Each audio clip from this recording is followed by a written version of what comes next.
Alright, so I'm gonna start making a different kind of video. These ones might be a little bit more disjointed or disorganized. Think of these kind of like vlogs, or really me complaining about things, semi-unscripted. So this is the video where you get to hear me complain about all the problems that I was having with my previous graphics card, the 5600 XT, in detail. If you watch my other videos, you'll know I recently replaced that card with a 4070 Super, and so far I'm really liking that new card, and it's allowed me to do a few things that I couldn't do before with a lot of my software due to the NVIDIA monopoly on GPU acceleration. But to start my story off, let's go back in time to the year 2019. So back then I was still rocking my Sapphire Nitro Plus OCRX 480, which was an absolutely insane card when it came out in 2016. It was like a night and day difference compared to the HD 6950. I'd been using the 6950, which was shader unlocked to a 6970, of course,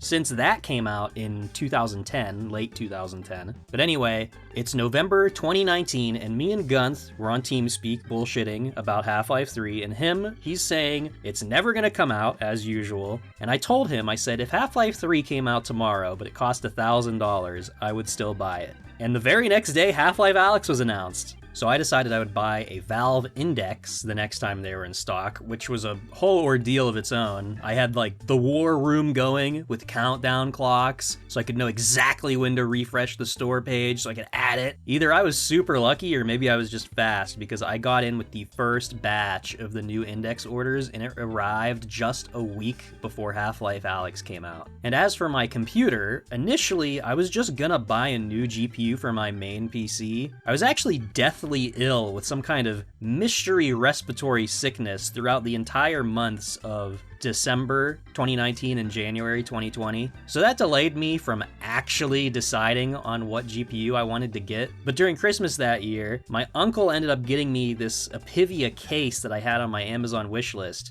which was a huge surprise and was like the main factor that made me decide to build a dedicated living room VR computer instead of just upgrading my main one. And I even made a review on that Apivia case because it was so goofy and it seemed like no one else made a proper review of it. So go watch that if you want to see some good footage of this living room computer that I'm talking about. For the components, I ended up going with a used Ryzen 7 2700X for the CPU, and I took the included Wraith Prism heatsink that came with, and I used it in my main computer since it was quieter, and the living room VR computer got the Wraith Spire OEM cooler that came with the Ryzen 1700 that was in my main computer. I think it had 16 gigabytes of whatever the cheapest DDR4 I could find was. It had the cheapest 1TB NVMe SSD I could find.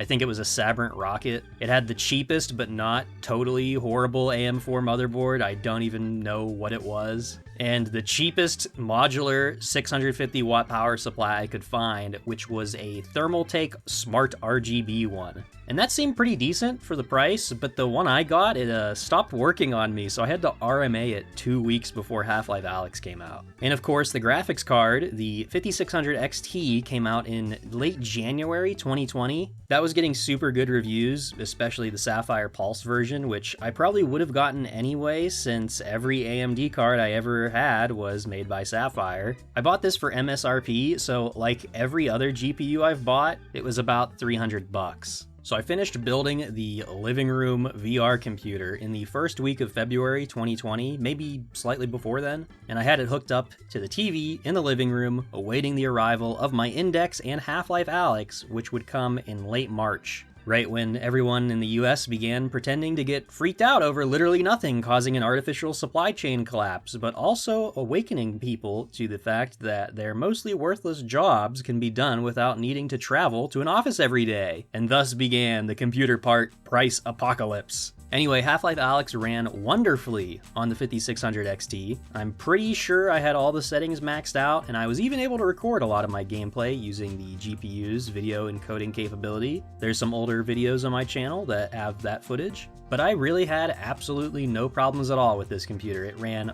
beautifully. The OS it was running was probably the latest version of LTSC, so like 1809 maybe. I'm not quite sure what the version number was. It was the one before the current most modern LTSC, the one that I'm running on my main computer, and is probably the better version of LTSC, really. But unfortunately, it doesn't have the Linux subsystem version 2, which is really, really, really useful. Anyway, so after beating Half-Life Alyx, I kind of realized I didn't have any other VR games to play, and I did mess around in a bunch of free things and tried some of my other games that just so happened to have VR modes, like Gary's Mod, which I probably have more time in VR Gary's Mod than any other game still to this day. Any other VR game, obviously. But really, after beating Half-Life Alyx, the living room VR computer kind of fell out of use. I initially intended that the VR computer would also be replacing my Mac Mini as a home theater PC hooked up to the TV, but it never got used for that either. And the whole computer was just kind of a pain in the ass to use, especially with the crappy wireless keyboard and mouse, which I am hilariously still using in my current living room home theater PC setup. I really need to get a proper remote control for that. So the living room VR PC is just sitting there, and I decided I would just start taking parts out of it and upgrading my main computer. The Ryzen 2700X went into my main computer, swapping it for the Ryzen 1700. The RX 480 from my main computer did not actually go into the living room PC. Instead, that card went into my 2010 build, where it was originally when I first got that card. The living room VR computer was outfitted with an EVGA 9800 GTX, which is a card I got for free from a friend, and the living room PC was then delegated to the dining room, which is attached to my living room, so it's basically in the same room, just kind of slightly away. And it was given kind of a strange new life. It was a dedicated mini DV digitization station. I even had like a full-size VHS hooked up to it. I think my plan was I was gonna set up like an analog to digital Craigslist business, like to convert people's VHSs and shit. But after digitizing all of my old mini DV tapes, I ended up not actually doing that. But anyway, the 5600 XT was obviously installed in my main computer, and that again was such a night and day difference. Like the same kind of night and day difference it was when I got my 480. That GPU was insane. Everything ran so good compared to the 480. I was like blown away. But the problems would slowly begin to arise. And from now on, I'll refer to my then main PC as its proper name, the Bot Tower, which comes from the fact that it ran Windows 10 1703 and was very slim and tall like a tower. The living room VR computer was named Sunken Cost, and my 2010 computer is named Gibson. That's a reference to the movie with the big computer in it. So the reason I put my 480 back into that 2010 computer is because at the time, I still heavily relied on that computer for a ton of stuff. I would always have that and the Bot Tower running at the same time, and I'd always be like VNC'd into that computer. But besides the fact that I knew how capable the 480 was, I actually wanted to use it to mine crypto. So ever since I got the 480, it was like basically a money printer. I was always mining on it. Most of the Shy Studios website was originally paid for using the shit coins that I mined on that thing. Sadly, I no longer personally handle crypto, so I have to pay someone else to pay for my server now. If you'd like to donate to keep the Shy Studios website up, there's an address on the website somewhere you can send Bitcoin to. I don't get any of that money. It just goes to the, to pay the server. Anyway, my plan was I would be able to mine on the Bot Tower and the Gibson simultaneously, and that's when the first problem struck. The 5600 XT and the Bot Tower couldn't mine for some reason. It was getting less hash rate than the 480. This made absolutely no sense because, looking it up, the 5600 XT should be getting significantly higher hash rates than a 480. And it isn't even until now, looking back, that I realized this was probably an indicator that the 5600 had some kind of problem. And it's almost certainly related to memory because I think I probably would have been mining with ETH hash, and that's like a super heavy memory workload. Back then, I just kind of shrugged it off, thinking it must be a problem with my setup or my config. I wasn't really too set on mining, since the only way it would have been profitable really was to have both the 480 and 5600 running constantly. And since the 5600 couldn't mine, I just kind of forgot about it, and I haven't mined since then. Crypto is just kind of gay now, but that's a total rant for another video. But besides that initial testing, the 5600 XT has never been mined on. At this point, the bot tower was the only computer I had capable of doing VR, and that meant that anytime I wanted to play VR games in my living room, I had to unhook a ton of cables, which were hard to get to because the bot tower was like to the left of my monitors, and I had to drag it out, and the cables weren't long enough. It was a huge pain in the ass, and then I'd have to lug the whole machine downstairs. I did this a couple times, and I even remember one time Chuck Finley came over and we did VR versus mouse and keyboard player Gmod deathmatching, but I was using the sunken cost computer for the non-VR computer, which was just out of eyesight from the TV in the living room, so we could still shit talk each other, but we couldn't see each other's screens. And the sunken cost had like a really shitty mouse too, so it was a very fair matchup because being a VR gamer, you kind of have like superhuman capabilities. And that 9800 GTX GPU is like the ideal Gary's Mod GPU. That squeaking is my my air conditioner. It's March and it's really hot. So eventually I realized that there's no way I could keep bringing the bot tower downstairs every single time I wanted to play VR stuff. I even had like 3D printed custom support brackets for my GPU so it wouldn't like shake around as much when I moved it around. But it was just like way too much of a hassle. So I decided to build a much newer, much smaller main computer, which would let me easily take it downstairs, or to anywhere else that I wanted to bring it. I ended up selling the sunken cost, though I kept the 9800 GTX. I used that money to help fund the creation of my new main and current computer, the botnet box. This bad boy was built in an MCase M1. It had a Ryzen 9 3950X, both of which I got used from eBay, though I had to send the first CPU back because the first guy I got it from sent it wrapped in newspaper and nothing else. So all the pins were bent when I got it. I got a better deal the second time around anyway, so it's whatever. I also got a new motherboard, 64 gigabytes of memory, the most fancy, fastest 500 gigabyte NVMe SSD, which I didn't even end up using till recently. And obviously, I put in my 5600 XT, since there was basically no reason to buy a new graphics card. Not that I could afford one, since they were outrageously priced at the time. I also ended up swapping the 480 back into the bot tower from the Gibson, since by this point I had almost fully put the Gibson out of active duty, and I do still occasionally use it today for backup stuff since it has a Blu-ray burner, but I kind of wanted to restore it to its former glory as the ultimate 2010, 2011 PC build, and I kind of want to do a video on that in the future. Initially, I had a plan to sell the bot tower, since at the time, the 4080 was going for insane prices, and it had pretty good specs, and it still does have pretty good specs. It's still a very capable computer. I probably could have profited selling that computer, like easily I could have sold it for like $1,500 at that point, maybe, but it had a lot of custom parts, the memory needed manual timings, I think some of the USB ports didn't work, and I really liked the look of that case, so it ended up in the dining room, but this time as more of a backup or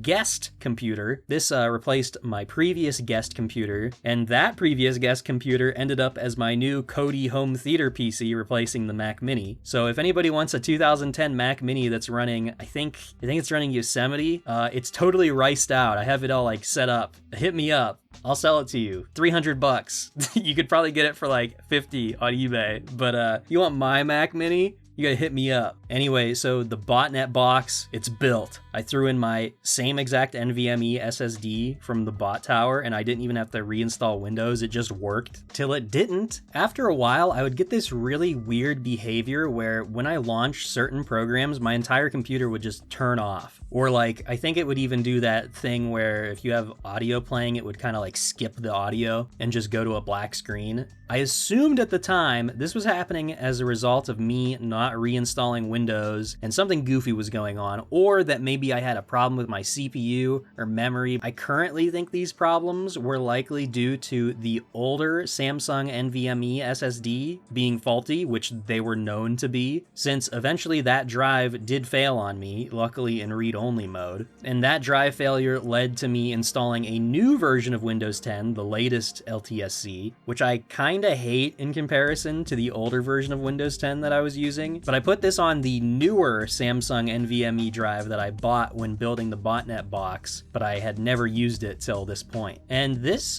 totally fixed the crashing problem, or so I thought. Again, looking back, these crashes very well could have been caused by the GPU, since every program I remember I had issues with was something that would have used the GPU in some way. But also, I think this only happened to software installed on that effective drive, so this one, I don't know 100% what the cause was. What I do know is that very shortly after installing LTSC, I noticed something super weird. The new version of OBS that I installed would lag my entire system. Like, the mouse would move at 1 FPS, and this affected everything. If a video was playing, the video would also be displayed at like 1 FPS. Installing my old OBS version, it fixed the problem, and I just thought, oh, the new version must suck or something. And then I put my old version of OBS in between two monitors, and again, I get the weird 1 FPS full system lag happening. And it turns out this would happen with a bunch of different programs, most notably OBS and VLC. I have 3 monitors, and anytime I would have the window playing some kind of video in between 2 of the monitors, the whole system would lag like this. Even some browsers would kind of do this, and initially I figured maybe this is just the new version of LTSC being ass. And I feel like it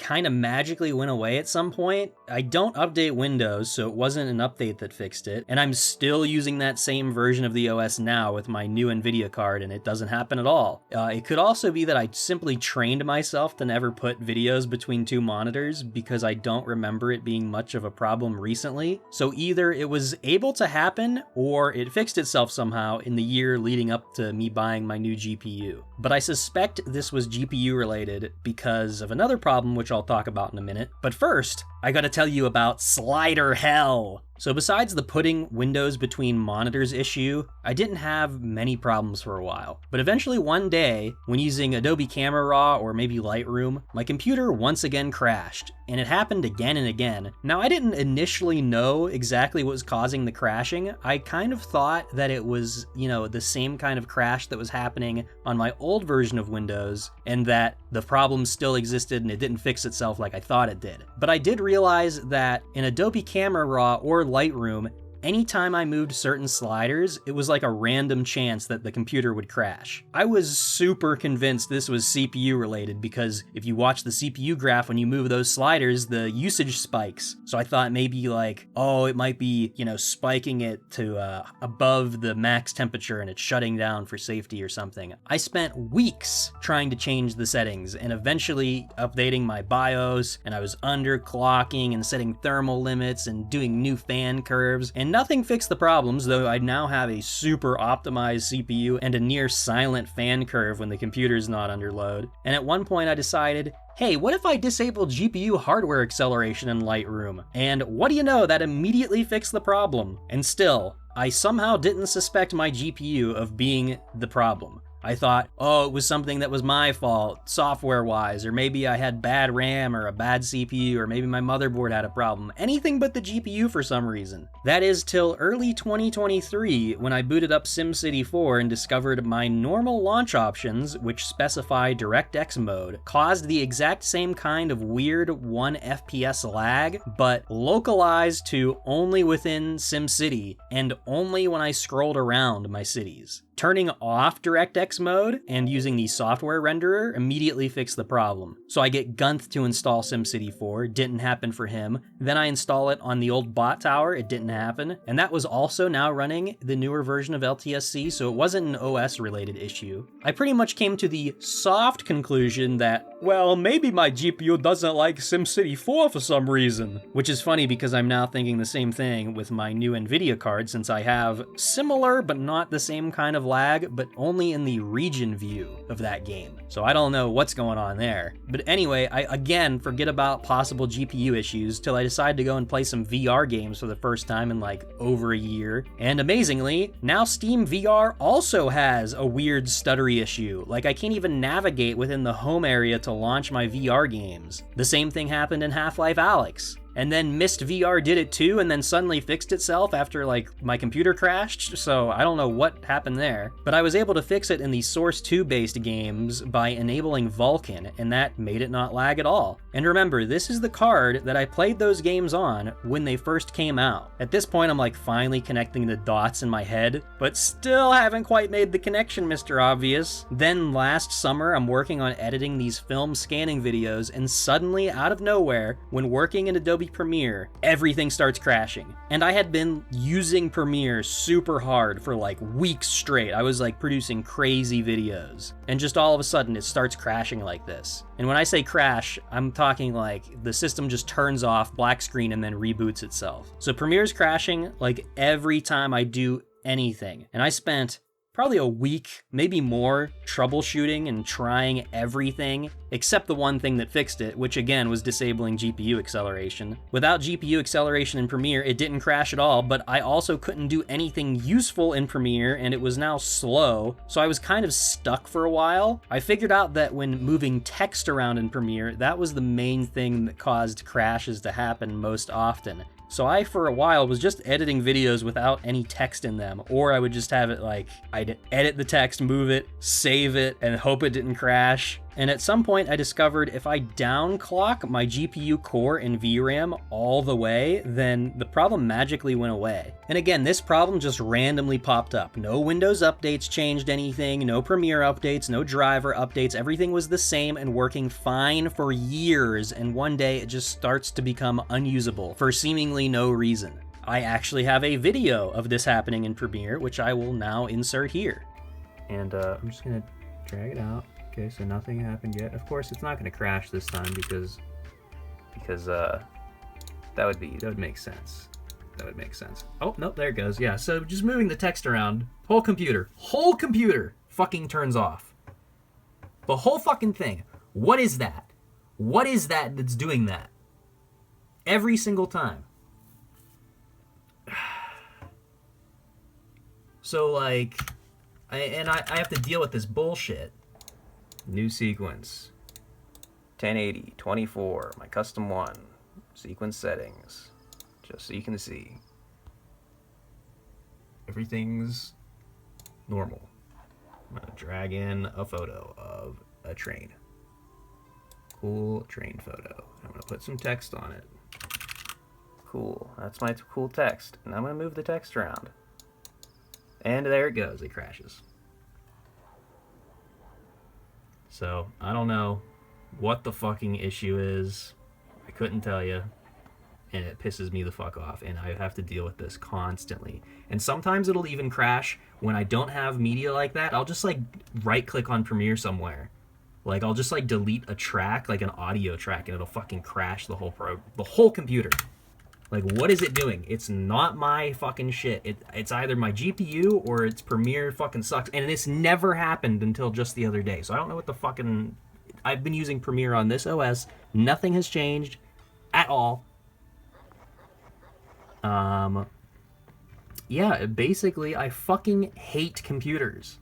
And then games would start crashing too. So I'd be playing a game like Ring of Elysium, Grip, or DayZ, and randomly my computer would just turn off and reboot. When Counter-Strike 2 came out, the game was like super unplayable and laggy for me, just like how Half-Life Alyx was. But I remembered that, and I remembered to enable Vulkan, and that totally fixed Counter-Strike for me for the most part. It still had those like random lockups that everyone with AMD cards was getting when that game first came out. But besides that, the game actually ran good. And all of these problems have completely vanished now that I have a new graphics card. And if I looked up my graphics card, it seemed like a lot of other people were having the exact same issues with my exact same card. Now, I don't know exactly what's wrong with the card since it still works in a sense, but I think something is definitely physically wrong with it. Like, probably the memory is like slowly failing or something. And I didn't kind of realize this until I was looking up new graphics cards to buy, and I was seeing like, oh, maybe I'll get a 2080 Ti. And I'm seeing a lot of people saying not to buy that card because a lot of them had defective Micron memory. Well, it's pretty well known Micron was putting out defective memory around the time that my card was manufactured, and of course my card has has Micron VRAM. But is that really the problem with the 5600? I don't know. I tried so much stuff to fix the thing. I'm even on the original version of the BIOS that the card had when it came out, since I thought, oh, well, maybe the new version they put out like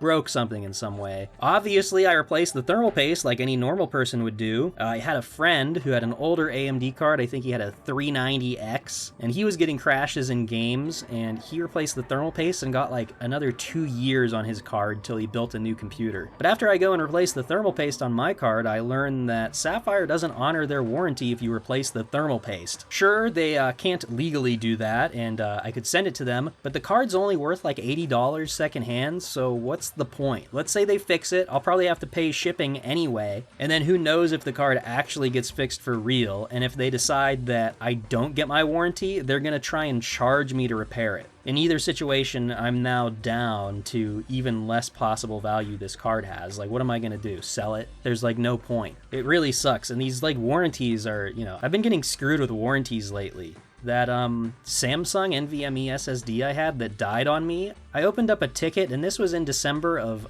not last year, I think it was the year before, and they took weeks and weeks to get back to me, and finally they get back to me, and it's like very close to Christmas. I'm not looking at my email because I'm doing, you know, Christmas things with family. And then they finally email me back, and then they gave me like very little time, and they immediately email me again, and they're like, oh, the ticket's closed because you didn't reply. But I thought about it, and that SSD, I can't wipe it, so it has all my logins, it has like my SSH keys, it's got like source code to private confidential projects. It has a lot of information that I like can't let people have legally, like NDA stuff. So it's, you know, I paid like $180 for that when it was new. Okay, whatever, I'll take the loss, who cares? It's not worth it to have some goofy Samsung repair technician look through my files. It's just not gonna happen. But yeah, that's all the messed up problems I had with my graphics card. And I hope you liked listening to me complain about that. I don't know if I'll have many photos throughout this edited in. I might have a couple, you know, just so you can see what I'm